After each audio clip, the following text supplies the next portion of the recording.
Today we're going to talk about stretching, and this is a really tricky one because the majority of people that I see really love to stretch their neck muscles. So this stretch, pulling these muscles, and they commonly, in nearly everyone I see, you come in with these muscles really super tight.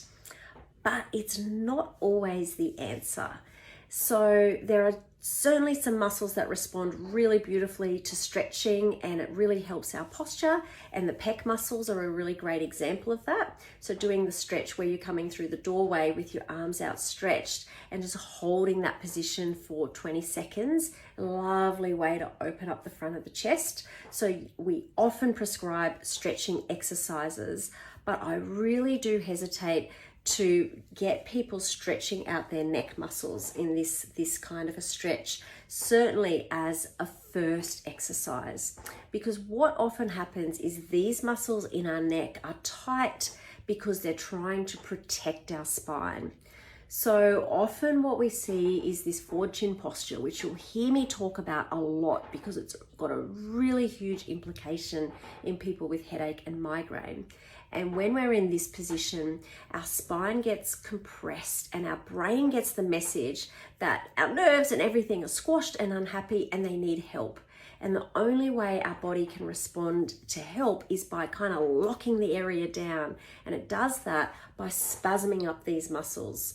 So often when people come in to see me, they'll say, oh, my muscles are really tight, they need to be loosened up. What we really need to do first is get this pressure off their neck so that the messages coming from the neck up to the brain aren't a message of help, because otherwise all we're going to do is loosen up these muscles, whether it's through massage or stretching, and then the brain will respond by going, nah, we're in protection mode. We need to lock those muscles down, and it'll become a bit of a battle between us trying to loosen them and then the brain sending messages to lock them down. And this is why you'll often find after you've done some stretching or after you've had a massage, especially if it's quite a vigorous massage through those muscles, that you'll often feel, you might feel great for a little bit, for a day or two even, but then you'll come crashing back and it'll be a cycle that you'll go round and round. Because once those muscles are relaxed, it feels all lovely and loose, but they'll very quickly come back tight again because the reason why they're tight hasn't been taken away. So we need to address that first. So certainly if you haven't watched my last video about correcting your posture, especially when sitting, certainly doing that often will help. The chin tuck exercise will also help, and things like shoulder rolls and things like that. Being aware of what's happening, the position of our spine, thinking like you've got that puppet string drawing you up so you've got that beautiful long neck rather than a squashed down neck with that sort of hunched over posture. And then those messages going up to the brain are going to be more of a message of safety, and it's okay to relax those muscles.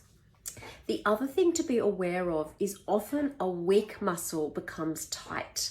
And if we stretch it without strengthening it, again, it'll just go back to tight because it's locked on, it's holding on, it's the only way we can get it to work. So we need to come up with some strengthening exercises for the neck. And then once we've been doing those for a little while, then we can come in and start with the massaging and the stretching.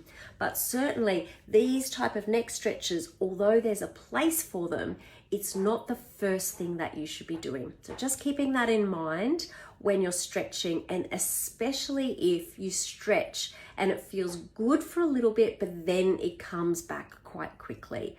And likewise, like I said, with massage, keeping the massage on those muscles very gentle to start off with and building up the intensity of the massage as you're doing your strengthening exercises. So I hope that makes sense. So remember, stretching is not always the very first thing that you should be doing.